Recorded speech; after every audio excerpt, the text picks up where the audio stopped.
Jorge mestre e doutor em Medicina e Saúde pela UFBA e é professor associado do Departamento de Medicina Interna e Apoio Diagnóstico da Faculdade de Medicina da UFBA. O tema é de interesse para todos, como a gente primeiro falou, eu estava comentando para docentes, discentes, colaboradores, gestão, né, já que estamos no hospital universitário, e ele vai nos falar sobre a avaliação do profissionalismo em educação e em saúde. Obrigada a todos pela presença. Bom dia, pessoal. É um prazer falar sobre esse tema. É importante esse tema, como a Adriana já falou, está na mídia hoje, né? Todos estão acompanhando aquela situação dramática aí do anestesista com sua falha ética a nível mesmo criminal, né? E a gente vai discutir aspectos pertinentes a essa questão e que a gente não lida no dia a dia. E, mais importante ainda, a gente não avalia nos nossos estudantes, nos nossos residentes, e não faz uma própria autoavaliação. Vocês vão ver que é essencial a respeito desse tema. Então, para começar, né, primeiro, já fui apresentado, mas gostaria de dizer que eu sou, além de médico, eu sou um educador em saúde, não só das profissões médicas, mas das profissões de saúde. E eu tenho me dedicado a profissionalizar, já que a gente está falando de profissionalismo, a profissionalizar também essa minha inserção docente, além da prática assistencial, além da produção de conhecimento científico, buscando entender um pouco melhor como a gente pode fazer essa educação de jovens profissionais, né? E educação permanente em saúde de uma forma científica. Então, eu sempre trago o termo educação baseada em evidências, para a gente não falar em medicina baseada em evidências, então a educação pode ser baseada em evidências. E então, para a gente começar esse tema, né, eu vou trazer aqui essa situação problema. Você verifica que houve um erro de prescrição. E o paciente tomou uma dose endovenosa 5 vezes maior do que o recomendado de um medicamento. Só que já passaram 3 horas, você está tomando conhecimento disso agora, já se passaram 3 horas e nada ocorreu. Aí, né, nós não vamos precisar que vocês respondam, mas eu peço assim que vocês façam uma brevíssima reflexão. O que você acha, o que vocês acham que um profissional de saúde tem que fazer numa situação dessa? Pensa aí um pouquinho, já que estamos gravando a aula, o pessoal que está assistindo a aula, aproveita essa aula, pensa um pouquinho o que é que deve ser feito numa situação dessa. Uma vez que vocês pensaram, vamos pensar o seguinte: foi você que fez a administração da medicação. Muda alguma coisa na sua atitude? Vamos pensar que foi você que fez e errou essa prescrição. Isso muda alguma coisa na sua atitude? Então, vamos lá. Uma reflexão inicial para a gente esquentar nossos neurônios, né? E então eu gostaria de trazer para vocês isso que nós chamamos a mandala das competências básicas de formação médica. E quem faz essa mandala não é nada menos do que o Serviço de Saúde do Canadá, que é o CAMED, o Dr. Gabriel deve conhecer. Né? Nessas competências estruturais, competências core, o papel do médico ele é definido em vários níveis. Né? Ele é definido como, além do papel acadêmico, conhecimento científico, produção de conhecimento, ele é definido como um colaborador, então isso é óbvio, a gente fala muito de trabalho em equipe. Ele é definido como um comunicador, nós falamos isso quando nós nos relacionamos com pacientes, família, com instituições, etc. Um líder, e eu vou chamar a atenção a 2 pontos que a gente pensa pouco. O primeiro, ele é um advogado do paciente. Isso significa que ele defende os direitos do paciente, mesmo que o paciente não consiga fazer isso. Mesmo que o paciente não consiga, ele desenvolve esse papel de advogado do paciente. E por último, tem aquela competência ali, ele é profissional. E a gente, quando fala de profissional, nós pensamos nas várias dimensões do que é ser profissional, que é o tema da nossa aula de hoje. Né? Então, o profissionalismo, para o Camedes, esse sistema de saúde canadense, ele é definido como o comprometimento com pacientes, sociedade, profissão, existe uma dimensão corporativa ali, né? E consigo mesmo. E a gente pensa pouco na gente mesmo, em vários momentos da nossa prática profissional. Né? Então, quando a gente fala em consigo mesmo, significa, sobretudo, autocuidado e bem-estar. E quantas vezes a gente ultrapassa esse limite do autocuidado, né? Ultrapassa esse limite do nosso bem-estar profissional em prol das outras coisas para o Canadá, né? E a gente acha que é muito importante que essa dimensão também seja considerada. E quando ele fala com relação aos pacientes, ele fala em commitment. Commitment se traduziria com comprometimento, mais do que comprometimento. Né? Falar comprometimento não traduz bem o que a gente quer dizer. Mas isso nos remete a valores. É uma competência que nos remete à formação de valores. E aí a gente começa a pensar, será possível que eu consiga formar valores nos meus estudantes?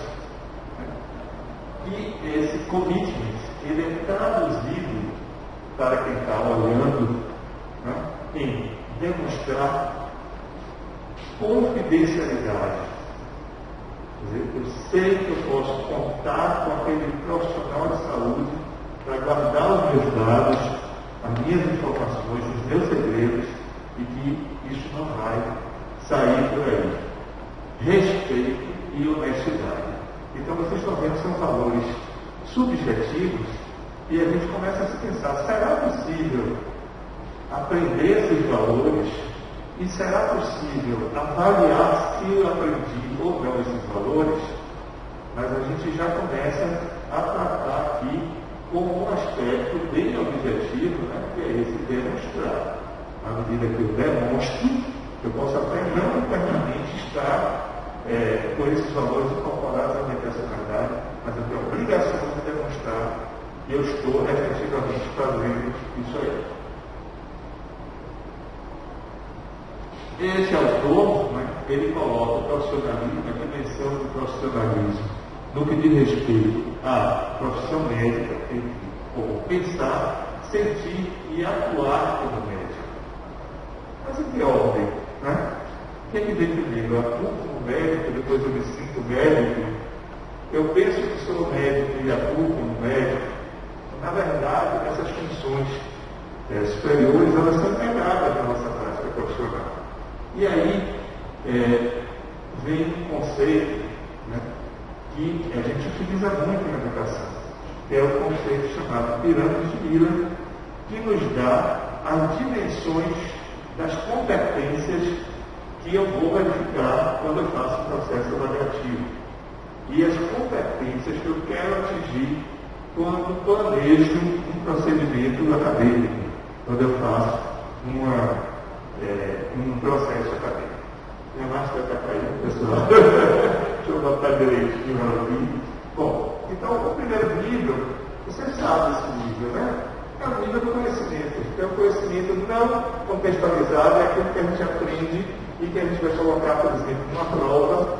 Eu posso escrever uma prova sobre hipertensão arterial sem nunca ter visto um paciente com hipertensão, discutir sobre o tratamento de hipertensão a nível de conhecimento sem nunca ter atendido um paciente com hipertensão. Então, na pirâmide profissional, isso está no primeiro nível lá, né? E é o nível que a gente mais trabalha em educação médica, infelizmente. É esse nível do conhecimento da prática cognitiva pura.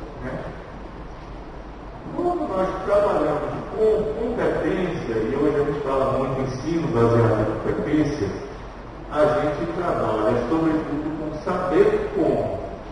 Então, eu vou falar, eu sei como tratar um paciente com hipertensão arterial, uma vez que ele apresente variações individuais, modelos diferentes de apresentação da hipertensão, da causa da hipertensão. Né? Mas ainda assim, eu ainda estou no plano cognitivo aqui. Então, quando a gente trabalha com competência, a gente começa a trabalhar com a situação problema, mas a gente ainda não está na demonstração daquilo que é necessário. Então, quando eu demonstro que eu sei, né? Eu demonstro que sei, eu estou realmente dando uma evidência da minha performance enquanto aprendiz. Mas eu posso fazer o seguinte, eu posso aprender a fazer uma função venosa, né, a acessar uma veia, fazer um acesso venoso central, fazer aquilo, demonstrar aquilo, e ainda assim eu não tenho uma perícia na realização daquilo. Então, esse ainda é o nível mais avançado que a gente pode trabalhar dentro da escola médica, mas ainda não dá perícia, porque isso presume ainda uma observação, uma situação de segurança na qual tem um profissional que pode chegar ali, depois que ocorrer alguma coisa, intermediar ou impedir que aquilo ocorra, né? E o nível de ação propriamente dita é que eu estou já na minha prática profissional com uma autonomia e eu faço aquilo, né, de uma forma competente. O ideal seria a gente chegar aqui, por exemplo, na residência médica, onde eu tenho um residente. No primeiro momento, ele vai fazer essa atividade sob supervisão, ele vai demonstrar aquilo, mas no segundo momento, eu não preciso pedir a ele para presenciar a coleta de anamnese do exame físico. Eu sei que ele faz isso com perícia e eu não vou precisar mais acompanhá-lo. Tá? Bom, essa pirâmide ela tem vários desdobramentos do ponto de vista educacional. A gente poderia falar como a gente planeja as ações educacionais para cada um desses níveis, como a gente planeja a avaliação de cada um desses níveis, que ferramentas a gente usa, mas nosso tema de hoje é mais complexo ainda. A gente está falando em ser profissional. Então, se eu perguntar, professora Adriana aqui, professora Adriana, você se sente cardiologista, você sabe que você é um cardiologista.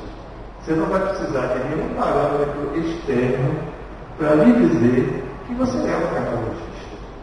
Então, o desenvolvimento dessa identidade profissional é aquilo que nós buscamos hoje. Como é que a gente se sente e sabe que é e tem segurança com relação a todos os elementos de baixo. Agora, se eu tenho esse sentimento aqui e não tenho essa base, essa pirâmide, obviamente eu tenho um desvio da minha autopercepção. Eu estou fazendo uma autopercepção inadequada. Então, muitas vezes, quando a gente está avaliando isso aqui, a gente precisa da demonstração de todos os outros níveis da pirâmide. Né? Porque esse pertencimento, esse sentimento de identidade, ele é sujeito a um senso de autoavaliação que o indivíduo precisa ter, né? E se ele não tiver, ele corre o risco de colocar em risco os demais. Então, o profissionalismo pode ser definido como uma identidade profissional. E a gente pode, mesmo no nível de estudante, dizer como eu me identifico. Então, como estudante de medicina, eu me identifico como estudante de medicina. Eu sei quais são os valores que esses estudantes têm, eu tenho pertencimento de grupo, eu sei a minha missão dentro desse contexto de outros profissionais, eu tenho minha identidade e essa identidade se reflete na identidade dos outros. É uma identidade de estudante. Eu sou um residente de clínica médica, então eu tenho identidade naquele momento. E a identidade médica, obviamente, ela vai ter vários níveis, né? Até eu chegar e dizer, eu sou um especialista, eu sou gastrologista, né? Eu passei por vários processos identificatórios, né, pessoais, que me dão, e também como referencial externo, essa identidade. Então, as características do profissionalismo, vocês estão vendo, já que ele é tão subjetivo, ele ocorre no terreno da intersubjetividade. Ele é subjetivo, né? Se eu disser, eu sou um médico, os colegas médicos aqui sabem o que eu estou dizendo, né? Mas eles têm a sua própria referência subjetiva do que é ser médico e a gente constrói um consenso intersubjetivo do que isso significa. Ele pode sim ser aprendido e pode e deve ser avaliado, e a gente vai ver como a gente faz isso.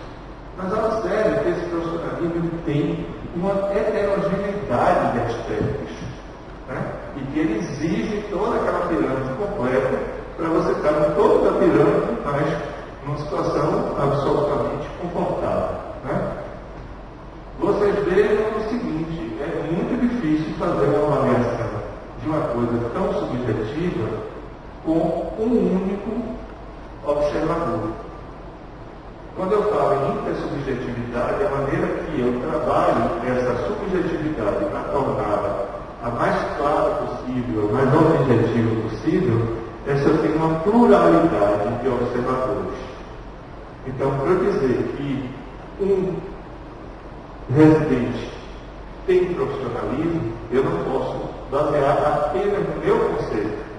Eu tenho que ter um conjunto de avaliadores que aí inclui não somente as pessoas que estão diretamente responsáveis pelo processo educacional, mas inclui até o paciente. É isso que a gente chama de avaliação 360 graus. O paciente não vai poder avaliar a competência técnica, aquele grau do conhecimento do profissional, mas ele vai poder avaliar outras tantas competências e vai poder avaliar se essa identidade está claramente demonstrada, construída, ou se ela é uma coisa que está no sujeito apenas. Tá? Então, a gente precisa desses múltiplos avaliadores e precisa de uma coisa importante. Eu não posso construir a minha própria identidade se eu não tiver feedback. Esse talvez seja a nossa falha mais grave do processo educacional. Porque o feedback, ou seja, você ter alguém que lhe diga externamente como você está, né? A gente fala muito da questão de como eu me sinto, eu sei, não sei, né? Então a gente fala muito desse conceito de autocapacidade de reflexão para saber o que é que eu sei, o que é que eu não sei e o que eu preciso saber. Mas se eu não tiver um elemento externo que me dê esse feedback, eu não consigo evoluir. Então, o feedback ele está demonstrado como a principal ferramenta educacional de maior impacto. Se você pega o seu educando e dá um feedback a ele, isso é superior a qualquer outro método, né? Todos os outros métodos eles são subordinados a um feedback. Então não adianta fazer uma prova maravilhosa, bem construída, o estudante tirar uma nota alta e ele não ter um feedback a respeito dessa prova. Mesmo no nível cognitivo, ele precisa ter um feedback. Sabe, por que eu errei isso? Onde eu errei? Onde o meu conhecimento não dá? Então, o feedback ele corrige os rumos do autoconhecimento. E quando a gente fala de profissionalismo, tem um outro aspecto do feedback que é mais profundo, que é o chamado de mentoria. Então, se a gente pensar na nossa formação, estávamos conversando aqui, antes dessa atividade, nós tivemos pessoas que foram muito importantes para a nossa formação, né? E que nós consideramos como mentores. Às vezes nós nem conversamos com essas pessoas para ter o feedback daquilo que elas nos deram, né? Mas certamente, se vocês pararem e pensarem na cabeça de vocês, são os elementos que são formadores, né? E que exerceram o papel de mentoria. Essa mentoria a gente pode explorar de uma forma mais operacional. Eu costumo fazer o que eu chamo de mentoria entre pares. Antes de tomar uma decisão profissional, eu converso com pessoas que eu reputo, porque eu mas que a visão externa pode contribuir para a minha percepção, pode me dar um feedback. Né? Então a mentoria é de alguém que já traçou o caminho, que está me ensinando como é esse caminho, ou pelo menos está me mostrando como foi quando eu passei por esse caminho. Aconteceu isso, aconteceu aquilo. E como a gente faz mentoria dos pares? Né? O estudante pode fazer mentoria dos pares. Você perceber que seu colega não está estudando direito, você tem uma experiência de marcação de texto, de ler um texto, de tirar os elementos principais e passar para o seu colega, mas a gente não explora isso. Talvez hoje a gente faça isso muito bem em algumas ligas acadêmicas, nas ligas que não se preocupam somente com a transmissão do conhecimento, mas se preocupam efetivamente com a formação. Você tem alguma atividade de mentoria interpares. Quando a gente vê o PCC, não é incomum que a gente veja um aluno que está com dificuldade de progredir num projeto, que diz assim: eu tive com o meu colega fulano e foi muito bom. Ele me mostrou isso, né? E o projeto, você lê o projeto, poxa, como evoluiu a qualidade desse projeto.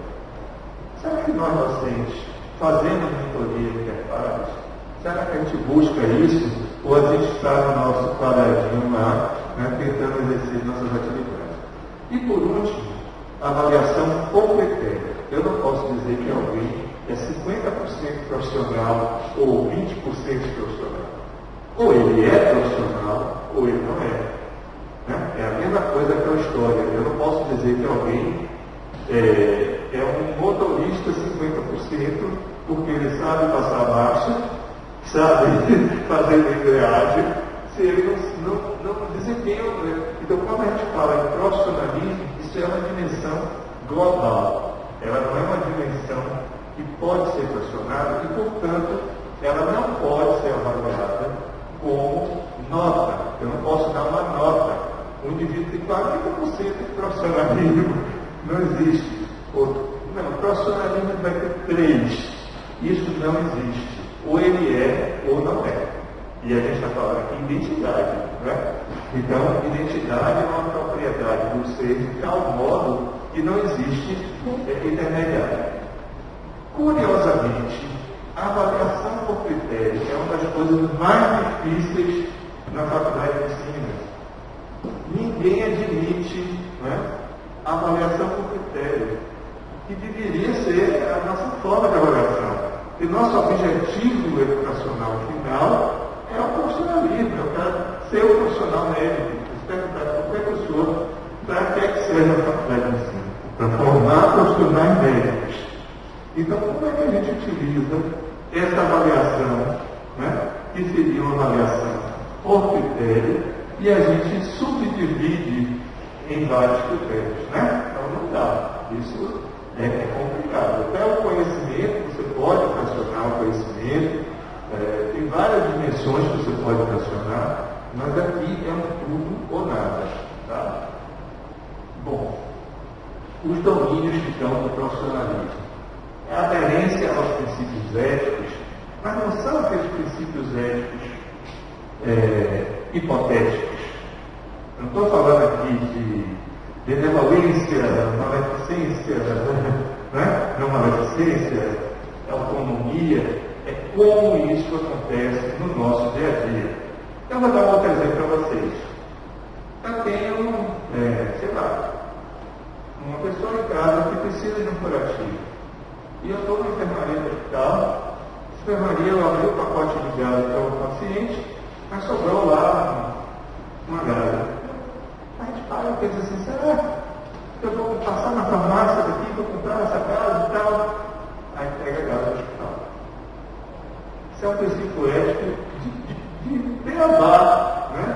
E aí, quando eu falo para a gente se auto-reverter o tempo todo, né, é que são atitudes éticas que às vezes a gente toma, né, e que a gente não se dá conta de que a gente está fazendo uma infração. Eu vou dar um outro exemplo para vocês. Eu estava na França e, numa feira lá de livro, comprei uma revista para minhas filhas, uma revista infantil. 4 meses depois, eu recebo referente a um valor de centavos daquela revista, né? E a pessoa estava me devolvendo porque tinha cobrado a mais. Aí você vê como a gente tem nossa ética na prática do Brasil é complicada. Eu jamais perderia meu tempo em pensar, né, em mandar uma carta com um valor tão insignificante para uma pessoa. Foi quando eu me sentia, digo, poxa, eu não sou eu não sou ético. Né? Mas vocês veem como a gente começa a relativizar, e aí eu gostaria de trazer essas questões para um nível muito maior do que essa relativização da prática e a gente fazer aquilo na prática. Aderência às boas práticas cientificamente validadas. No nosso campo profissional não há como fazer diferente disso. Eu não posso fazer diferente disso. Porque a referência do conhecimento, ela é científica. Se eu não faço isso, eu estou fazendo alguma coisa, né, da minha cabeça, os resultados, a previsibilidade não é adequada. Interação adequada com pacientes e familiares, interação adequada com a equipe de saúde, né? E aí eu vou trazer o lado reverso disso aí. Né? E citar um exemplo que a gente teve, né? Então, paciente mulher com uma sonda letral, com uma lesão genitália importante do cérebro, com escala de decúbito, mas estava com a sonda letral e não precisava dessa sonda porque já tinha adquirido o controle de micção, não precisava mais do controle de volume, né? Entretanto, estava imunossuprimida. A gente sabe que a permanência de uma sonda, né, uretral numa paciente imunossuprimida, todos nós sabemos que a consequência é o quê? Infecção para mais cedo ou mais tarde. Em algum momento a infecção vai ocorrer. Mas foram várias semanas onde isso constou no prontuário médico, tirar a sonda, e a sonda não foi tirada. Então, para a gente não pensar que essa relação ela é assimétrica. Realmente, o poder médico, que a gente fala muito, ele existe, mas essas atitudes, elas não são atitudes exclusivas do profissional médico, nem são apanagem do profissional médico, infringir ou bypassar, né, alguns princípios de prática. Confiabilidade. Confiabilidade é essencial. Você chegar e dizer assim, olha, eu combinei com um residente que ele vai passar o fim de semana. Eu não preciso estar preocupado de que ele vai chegar na enfermaria, que vai estar lá. Né? Ou eu combinei que o ambulatório, o residente vai estar lá, vai chegar um pouco antes de mim, 1h30 da tarde, e quando eu chegar, o residente vai estar lá. Eu tenho confiança de que isso vai acontecer. Né? Então, a gente não precisa de mecanismos de fiscalização, de auditoria, para ver se está acontecendo ou não. O comprometimento com o autoaperfeiçoamento. A gente está falando o tempo todo disso, está nos remetendo também nessa situação do profissionalismo. Eu, como profissional, me preservo, né, no sentido de que eu continuo me aperfeiçoando, que eu não estou parado no tempo. Né? E a gente vê como isso é importante até como docentes e tudo mais. E por último, que é difícil, isso aqui é difícil, porque às vezes é trabalhoso, às vezes a gente se irrita, né?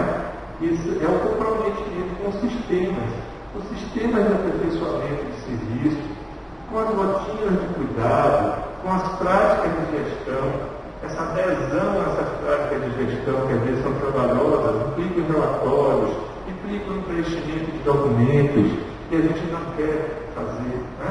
Mas isso tem uma visão maior, que é a visão do aprimoramento institucional, se a instituição vai faturar corretamente, se ela vai cumprir suas rotinas, se ela vai poder apresentar no momento de auditoria os dados de forma correta, preencher o prontuário médico de forma correta para os estudantes, sem fazer Ctrl-V, Ctrl-C, que hoje com o prontuário eletrônico isso é muito fácil. Né? E olha quem está dizendo isso aqui, ó. Esse cara aqui, do Academic Medicine, né, que é um dos jornais mais importantes de educação médica do mundo. Então não é colocado para a verdade brasileira,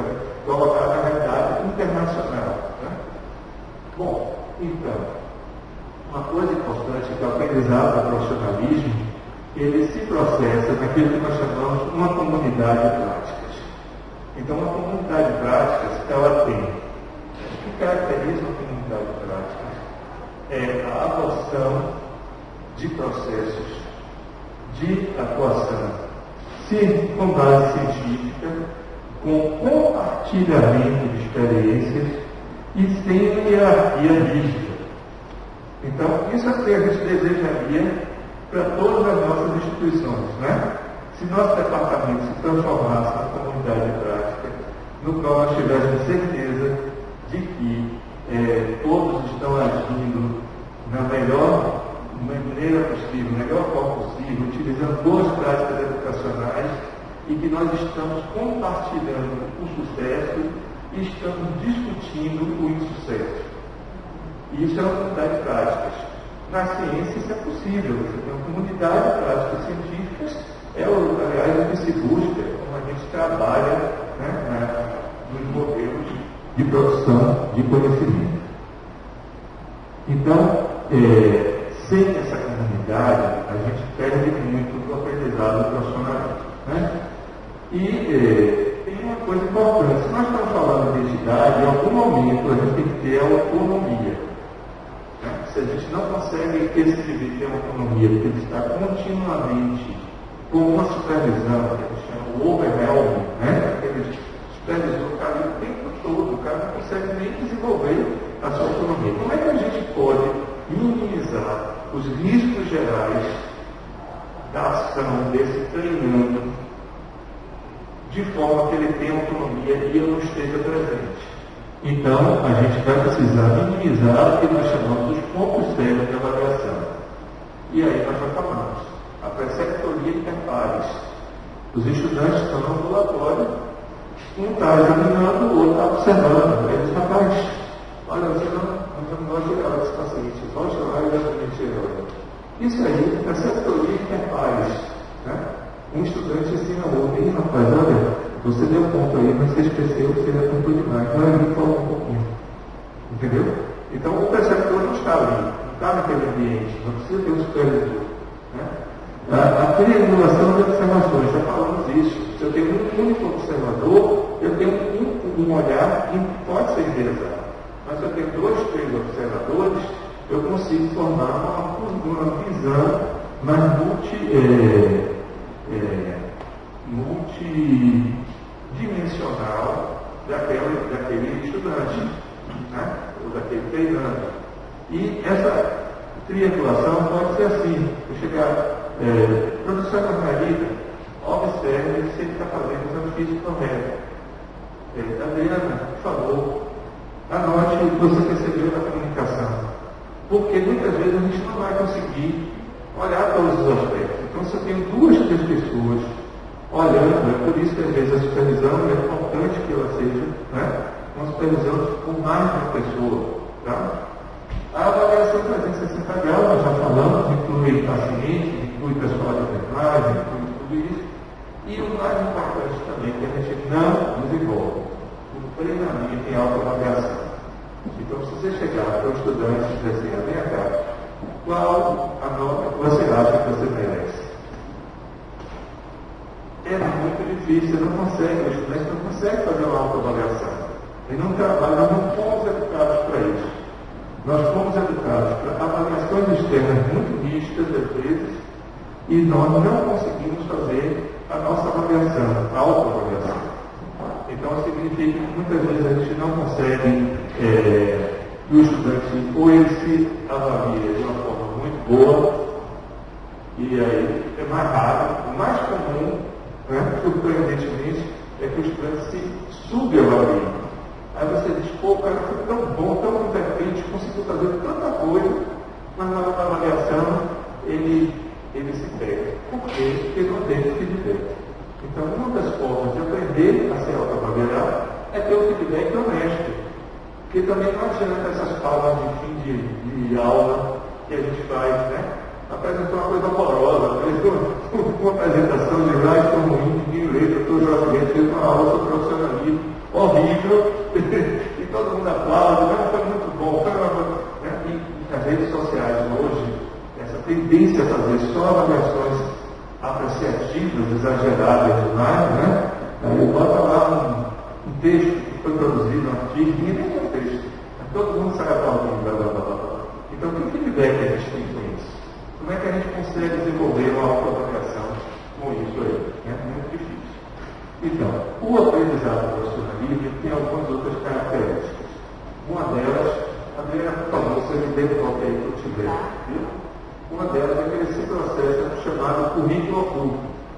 Não é o currículo efetivo, ele vai ocorrer. O currículo oculto são aquelas práticas que estão ocorrendo, que não estão descritas na disciplina, no ambiente da disciplina, não estão descritas no projeto pedagógico particular ou no PCP da residência, mas que efetivamente são as práticas que levam à aprendizagem.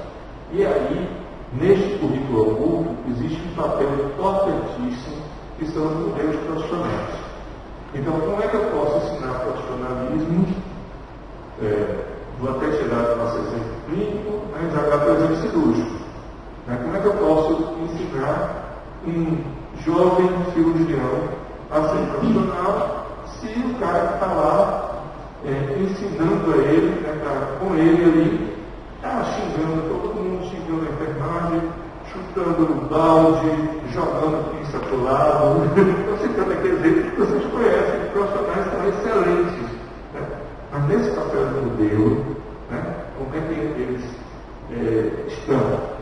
Então, vamos pegar o nosso lado clínico. É o professor que está lá no ambulatório, já está tarde, o ambulatório já está na hora de terminar, e aquele paciente está lá de fora, aí, faz o seguinte, marque ele para a próxima semana. Não dá para entender agora. Né? Então, o que a gente passa nesse modelo na hora que a gente faz isso? Será que a gente está passando uma atitude profissional correta? Né? Mas são coisas que a gente tem que se policiar, porque efetivamente ocorrem. Então, a despeito de ocorrer no currículo oculto, ele tem e deve ser curricular. Então, a gente tem que instaurar os processos de descrição disso aí, para que todo mundo saiba que isso faz parte do processo pedagógico, de acompanhamento e de avaliação. Porque no momento que a gente não faz, a coisa acontece de qualquer jeito. Já falamos da dimensão ética, da dimensão social, e ele é valorizado pelo aprendiz. O aprendiz valoriza isso.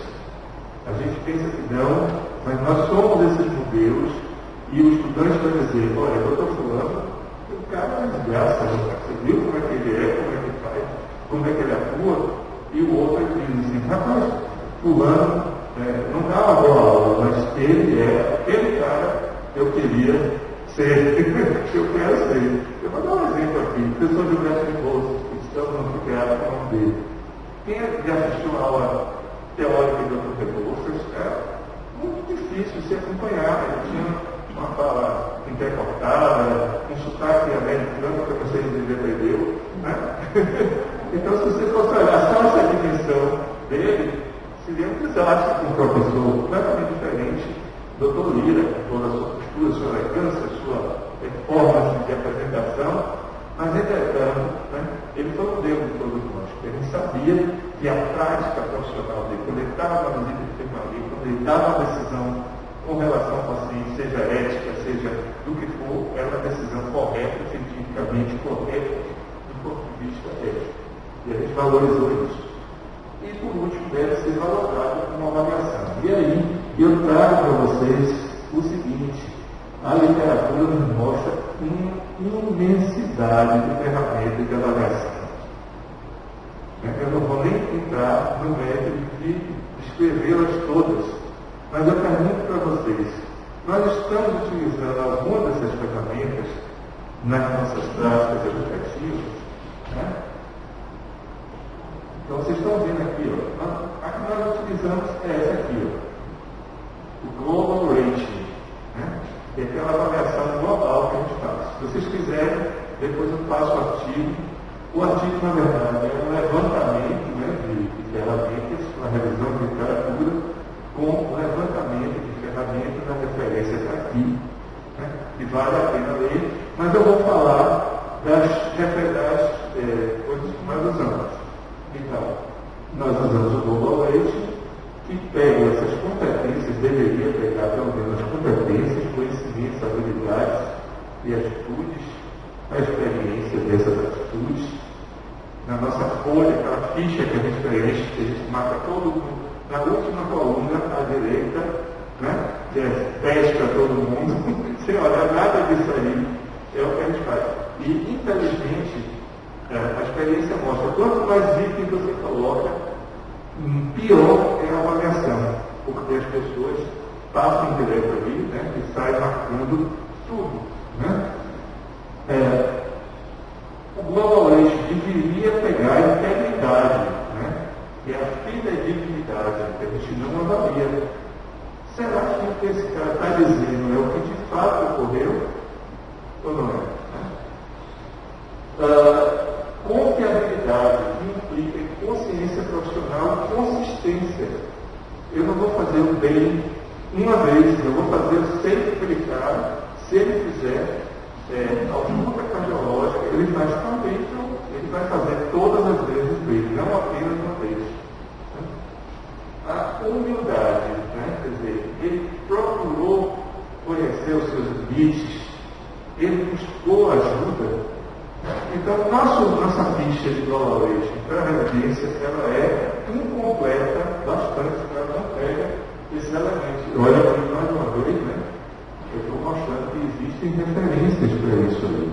Então, aquela ficha de avaliação subjetiva global, ela não pode ser construída da forma que a gente constrói.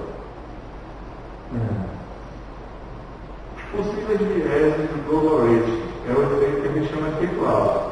Então, o cara é tão bom em cognição que a cognição dele ultrapassa todas as outras coisas e a gente não vê que ele tem um péssimo relacionamento com o paciente. Ou o contrário, ele é tão humano, tão dedicado, tão legal, né? E simpático e empático, né? Que a gente esquece que ele está ruim do ponto de vista de habilidades, ele não tem uma habilidade, ou não tem um conhecimento. Né? Já falamos aqui da questão do overwhelm, quando a gente faz uma supervisão tão por cima, tão complexa, que o cara não consegue nem desempenhar. Né? Então a gente vai avaliar o nosso desempenho através dele e não o desempenho real dele. Né? A dificuldade de prover o feedback, já falamos sobre isso, e o paradoxo entre apreciação e julgamento. Né? O julgamento ele implica em uma sentença, em uma consequência. A apreciação, ela você aprecia e coloca os pontos para que o indivíduo analise esses pontos. Então você diz, olha, sua performance foi boa nisso, não foi boa naquilo, né? Mas você não está julgando ele, né? E está fazendo, colocando esses elementos. Vamos falar um pouquinho sobre essa ferramenta, que é uma ferramenta nova, que eu acho que seria a mais aplicável para a gente, que é o PINEX, né? Que é uma ferramenta de profissionalismo.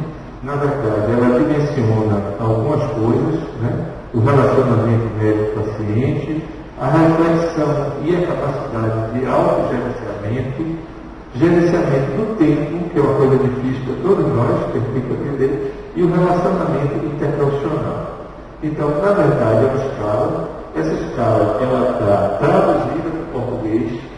Já existem algumas instituições, a Universidade Federal do Rio Grande do Norte, o Programa de Cardiologia, adota o PINEX como avaliação dos seus residentes. Né? Então, tem uns itens lá que a gente pode depois passar para vocês, mas esses itens aqui são os mais destacados como consistentes interobservadores. Então, são itens que realmente são bastante consistentes. E existem ferramentas.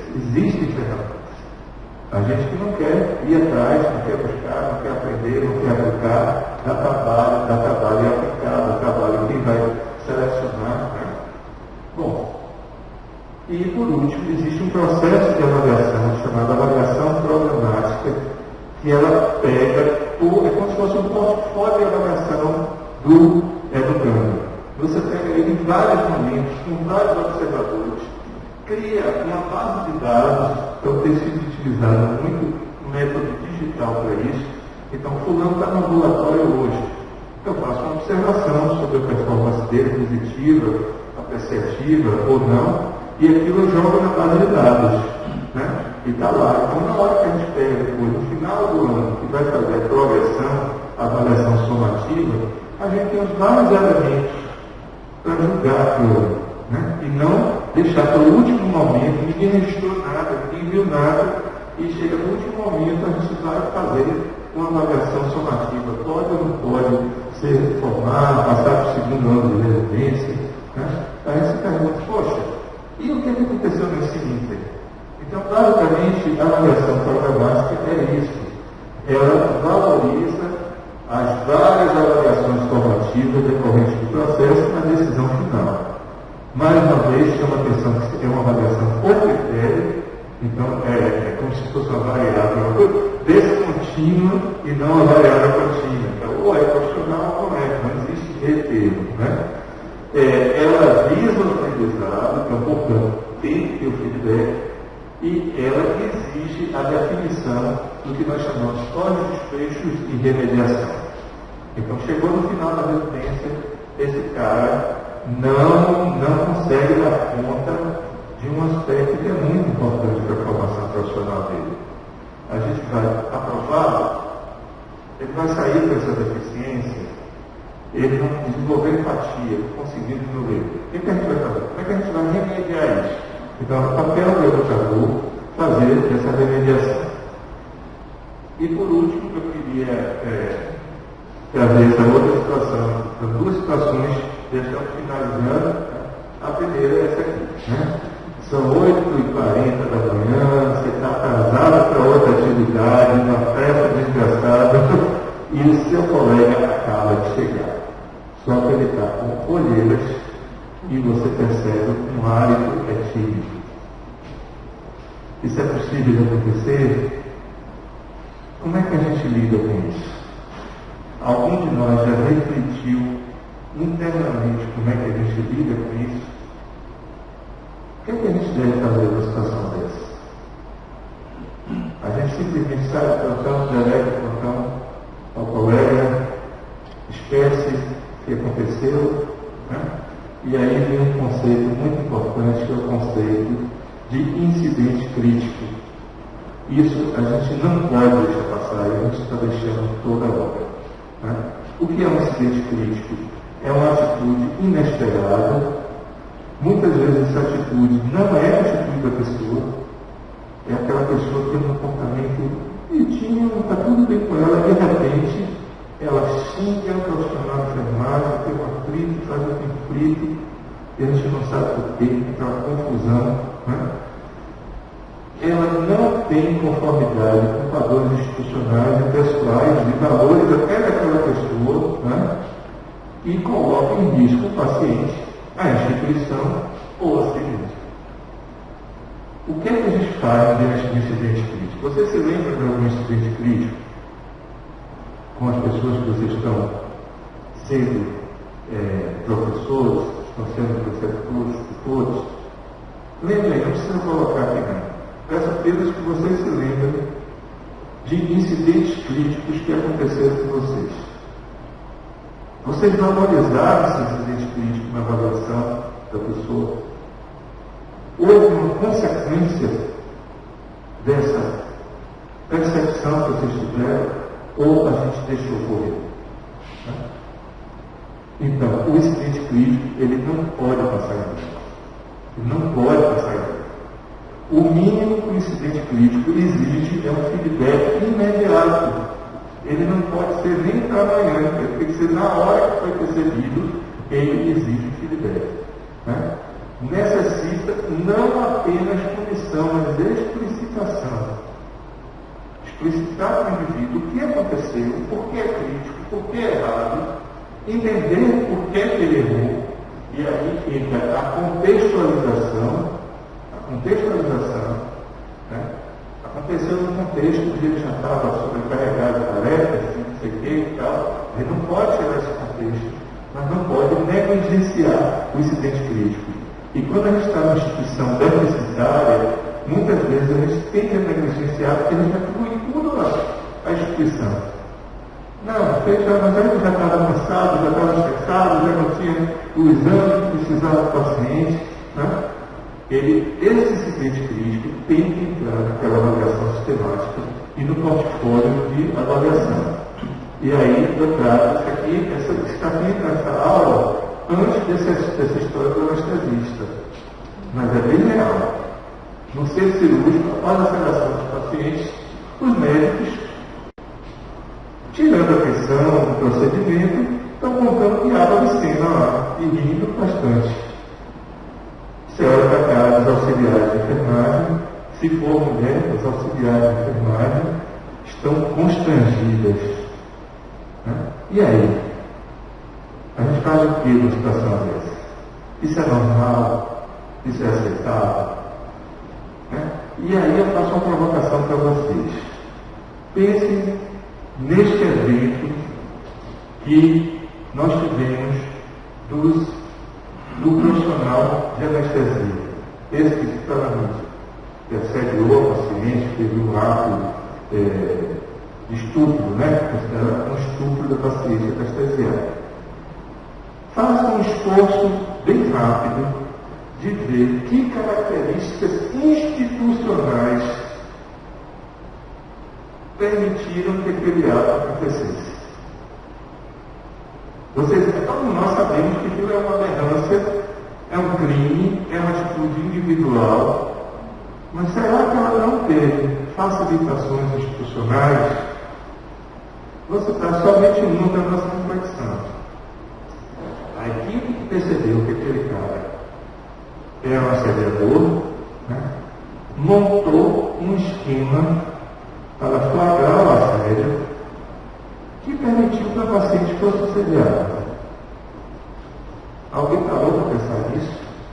Aquela gravação que a gente viu foi feita de uma forma que permitiu que aquela paciente fosse assediada.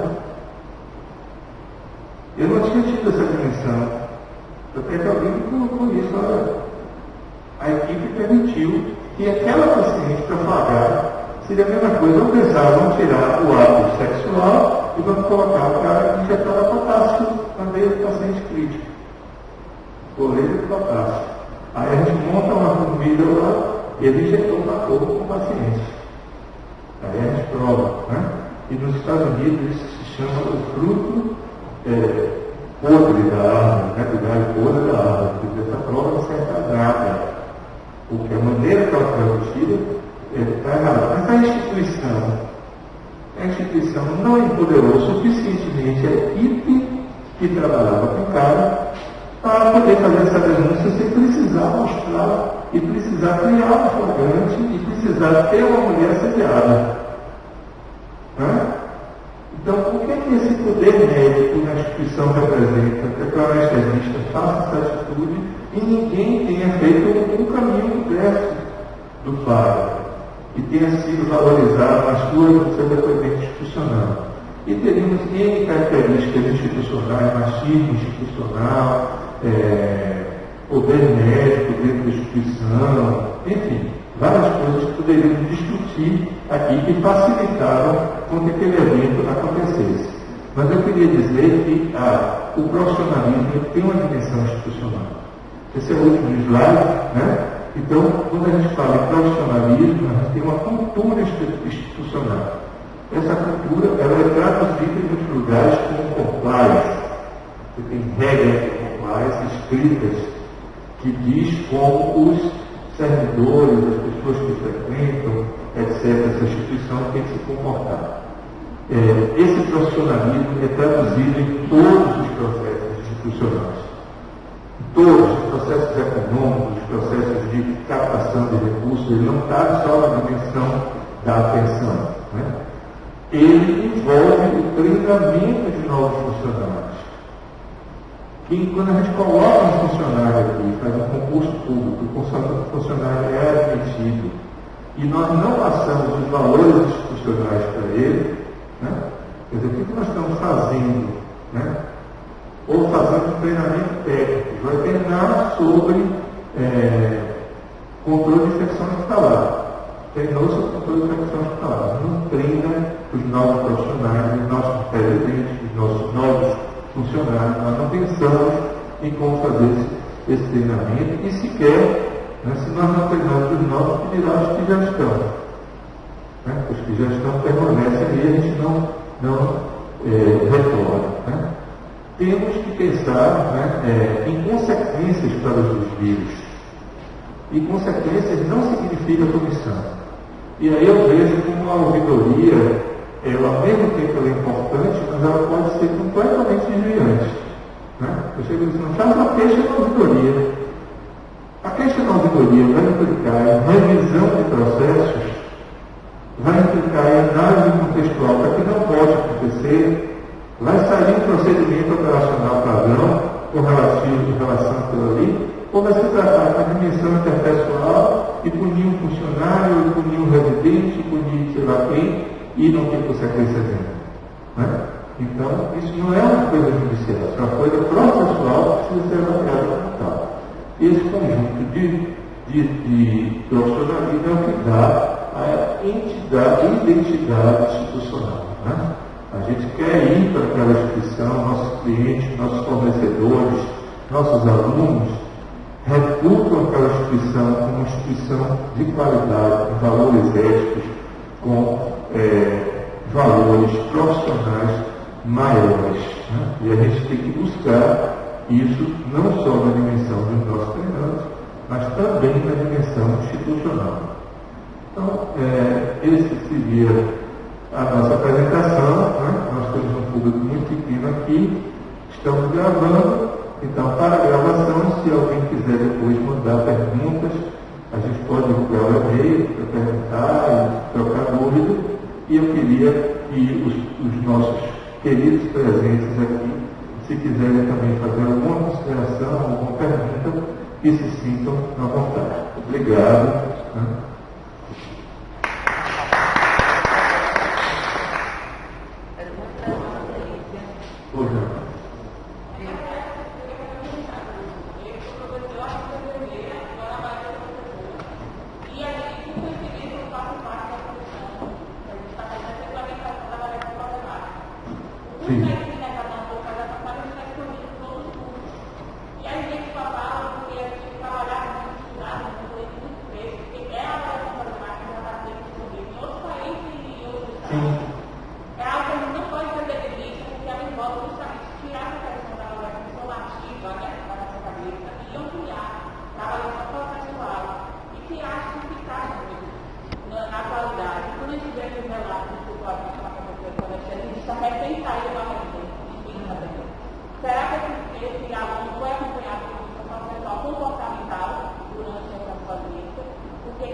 Perfeito. É aquilo que a gente chamou portfólio de avaliação. Né? O portfólio de avaliação envolve o próprio portfólio criado por ele, mas envolve também a avaliação dos outros. O professor Valdes Palela faz uma fácil lá na Bahia. Eu conheço o programa e realmente essa avaliação sistemática que vem da Holanda, de Maastricht, etc., é isso que nós falamos. A gente tem as diversas avaliações formativas, a gente vai criando registros, tanto positivos quanto de não conformidades, durante o curso e lança numa plataforma, pode ser uma plataforma virtual, e no final a gente faz uma avaliação. O importante é que a avaliação problemática, já que vocês estão desenvolvendo a Ana, eu sei que o professor Iero, o professor Marta, conhecemos todos eles, né?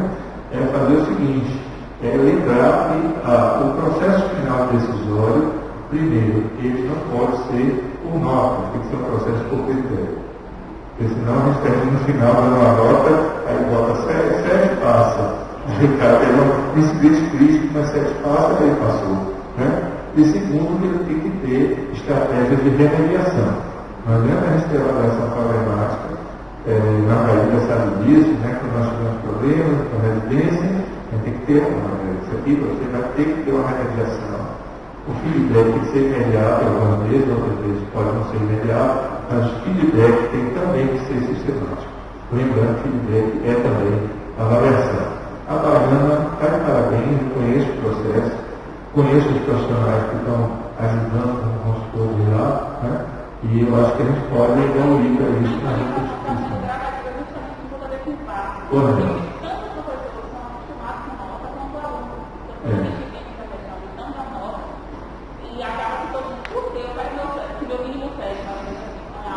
Eu vi de uma professora muito importante, né, que é a professora Angélica Picudo, que ela faz o teste de progresso nacional. Recentemente, né, essa semana, ela disse para nós, assim, na conversa formal, uma coisa importante que mudou meu paradigma de importância da educação. A gente sempre diz, a avaliação é o elemento mais importante da educação, né?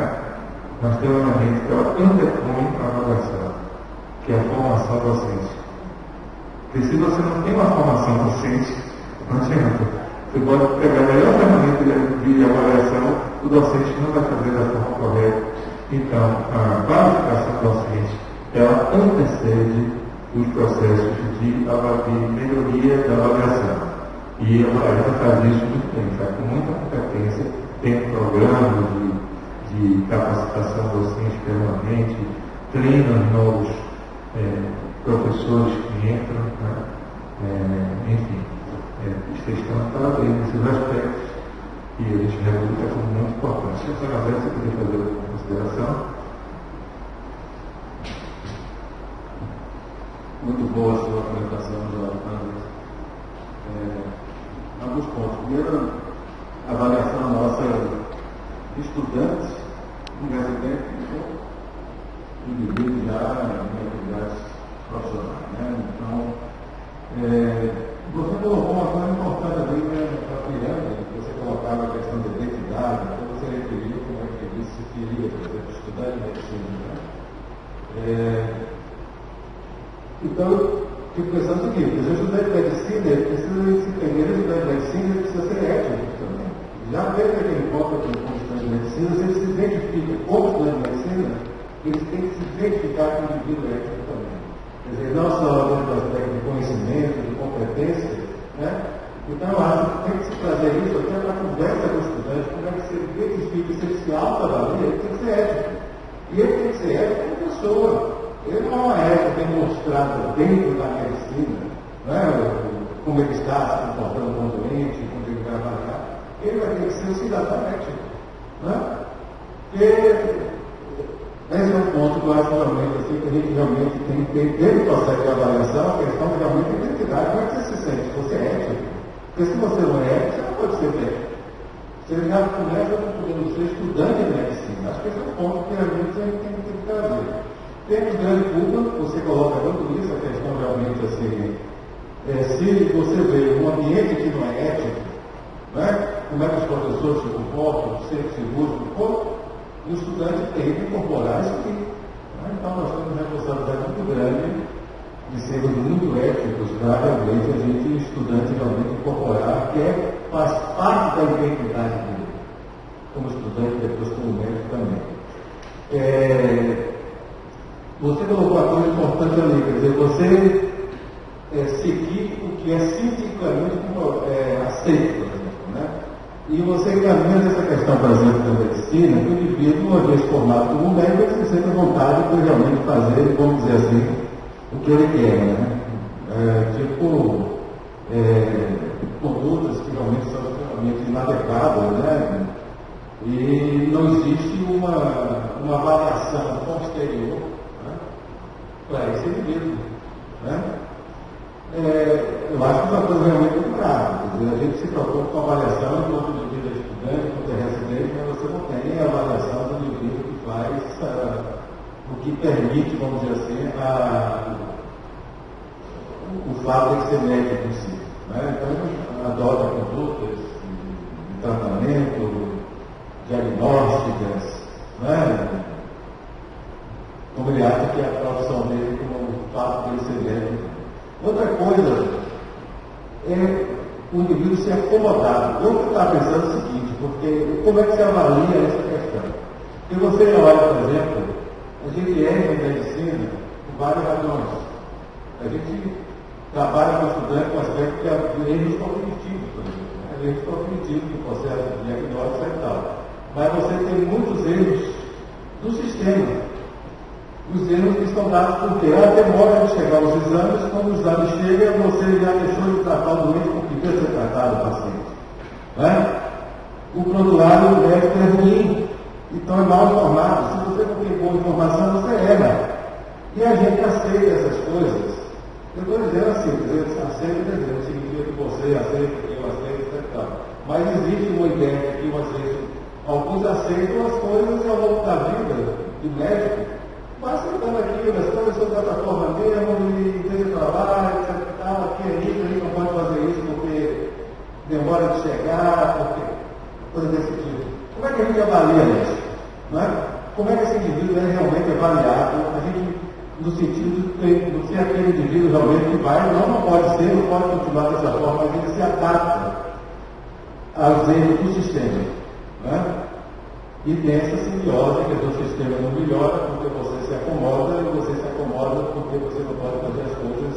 Eu acho que talvez falte esses itens, por exemplo, da acomodação do indivíduo ao longo da sua vida, da sua carreira profissional e aceitar as coisas que elas estão no sistema dessa forma, a gente aceita dessa forma. Não é? Eu acho que essa é uma coisa também que realmente me preocupa. Eu acho que muitas das coisas que acontecem na medicina acontecem por isso. O indivíduo é assim mesmo e a gente tem que levar a coisa dessa forma.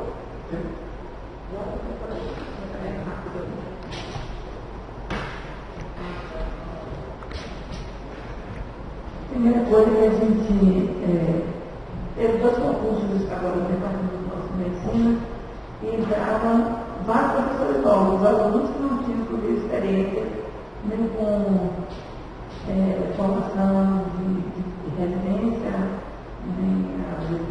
nós temos muito que você procurar um momento de conversar com essas pessoas com um cantinho de estudante. Assim, de mudar entendeu? Esse significado que trabalha para a nossa conversa, que eu quero dizer quando vem com professores, eu acho que isso é uma coisa obrigatória, que pode falar da nossa atividade, entendeu? Você pode encabeçar isso. Nós está faltando isso, tá? A gente tem que avaliar realmente pontualmente, como ela falou, diariamente. E meninas, a gente está obrigado a ter uma avaliação também quantitativa.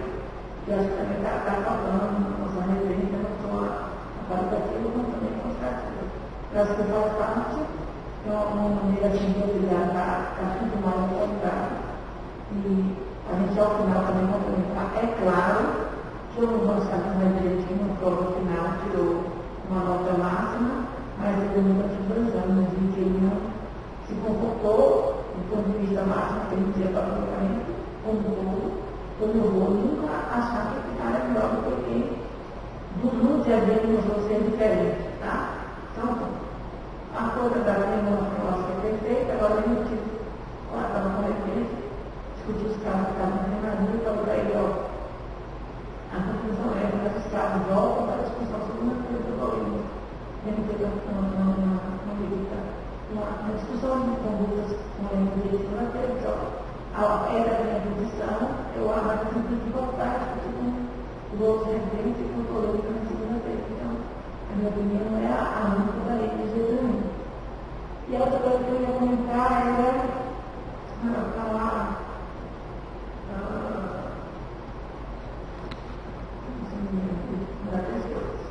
Eu acho que é isso, mas eu posso dizer que você comece a mudar essa lei, tá? Mas, poxa, você vai aposentar, pelo amor de Deus. Qual é a diferença assim, dos processos que a gente fala, faz comparações entre as escolas, a tentativa do benchmark, né? Que é o modelo objetivo que todos nós queremos chegar. E qual é a diferença que eu sinto na nossa faculdade? Todo mundo aqui, 100% da faculdade de medicina, vai ouvir uma fala dessas e vai achar que é absolutamente pertinente. Mas daí a gente fazer uma mudança, né? Então tem uma diferença entre uma escola de 50 anos e uma escola de 300 anos. E uma vez um outro colega me falou que disse assim, para você mover o transatlântico, você tem que ter 5 rebocadores, 6 rebocadores, porque a inércia faz com que o transatlântico vá direto. Né? Quando você mover uma lancha, você dá uma guinada no volante e a lancha vira. Né? A nossa instituição, outras instituições do Brasil, o FRJ, o USP, elas são transatlânticos. Né? Como é que a gente move o transatlântico? Não é com pessoa. A gente tem que ter uma massa crítica de pessoas que queira fazer esse movimento, que queira sair. A gente, durante muito tempo, levou isso aos estudantes. Os estudantes foram força motriz das modificações curriculares que aconteceram na faculdade. Ainda são, mas hoje bem menos, né, que o protagonismo estudantil, nesse sentido de discutir a sua própria formação, ele é muito pequeno, quase nulo. Temos um movimento belíssimo dos estudantes que é o Avalia FMD. Eu sou apaixonado pelo. Eles estão publicando agora, vão publicar uma revisão sistemática sobre a avaliação institucional feita por estudantes e vão publicar a experiência do Avalia FMD, e o modelo, descrevendo a ferramenta, que é uma avaliação, entre outras coisas, eles têm um ganho legal, que é a avaliação perceptiva. E ao longo de 10 anos, eles tiveram impacto nisso. Os professores que tomaram conhecimento dos resultados do Avalia FMD mudaram suas práticas, suas disciplinas, mudaram do coordenador, sei lá o quê, mas as disciplinas cresceram na avaliação. Então, a cultura de avaliação, e como eu falei antes, não adianta a gente querer fazer as coisas se a gente não tem formação docente. Eu já ouvi no nosso departamento, mais uma vez, pessoas de alta qualidade, inclusive pedagógica, dizer basta uma vontade do professor, uma vontade do aluno que a coisa acontece. A gente já ouviu isso. Uma boa educação basta o professor que quer ensinar o aluno que quer aprender.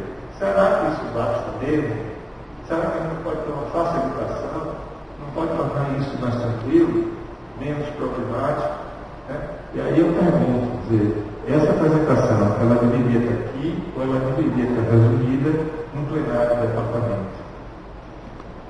Porque a tomada de atitudes, ela envolve, talvez a Baiana tenha um elemento central lá, uma direção central, e diz que tem que ser assim, e a pessoa vai, alguns vão, outros não vão, mas vai. Mas aqui a gente toma nos nossos fóruns coletivos de decisão, a gente não toma nunca. Então precisa deixar isso adiante. E quando isso se traduz em incidente crítico, aí a gente fica anestesista fazendo besteira fora. Tem um lado positivo, estamos mais perceptivos. Por que a gente está detectando tanto problema de saúde mental? Esse problema está ocorrendo agora? Não, sempre ocorreram. Basta a gente pegar as nossas turmas, faça essa experiência de discutir com os nossos colegas que não estão mais na academia, que formaram conosco, e pegue a percepção deles do que aconteceu durante o processo pedagógico. Quanta gente enalteceu, quanta gente se suicidou, quanta gente pirou, Então, nós estamos mais perceptivos. Isso é uma coisa boa. Então a gente está até nesse sentido. Tem uma coisa que eu gostaria de frisar, que aí é o papel da instituição, não é o papel do docente. Você tem que criar aquilo que se chama ambiente seguro. O ambiente seguro exige políticas claras.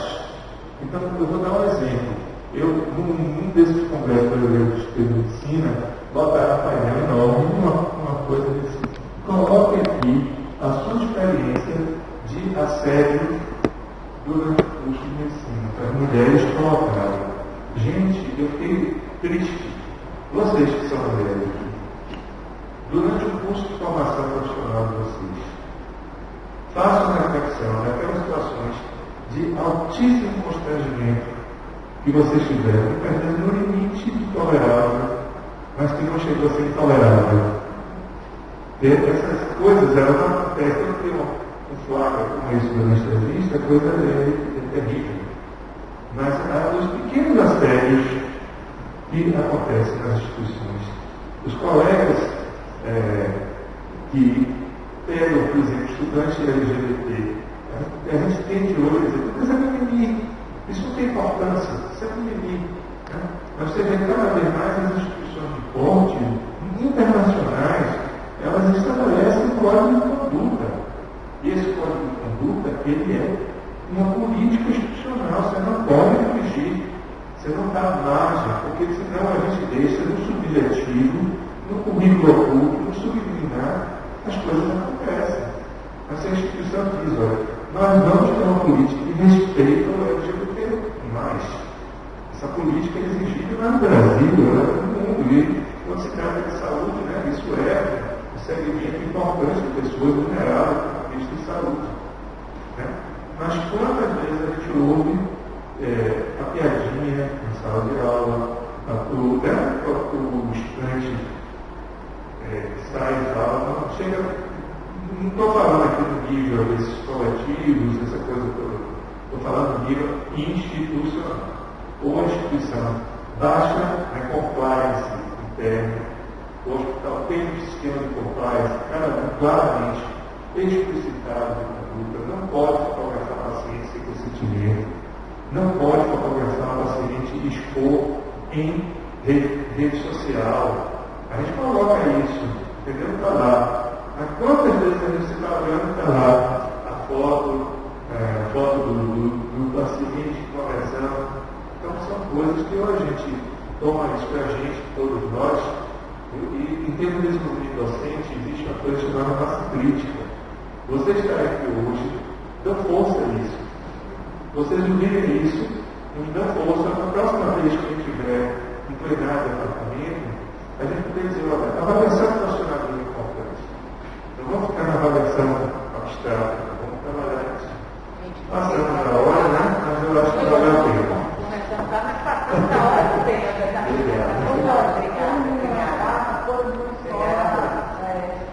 Mesmo positivista que nunca fez prova até a quarta série, né? E saímos lá para uma escola normal, de arte, e fizemos prova com moda, com fantasia. E eles tinham a aula da avaliação. E me chamavam a atenção desde muito pequenos, que eles não se davam bem. Mas isso foi o processo que a escola mudou para ter que fazer isso. A autoavaliação é importantíssima. Nem estuda a autoavaliação. Nem estudamos. Como é que a gente pode fazer isso?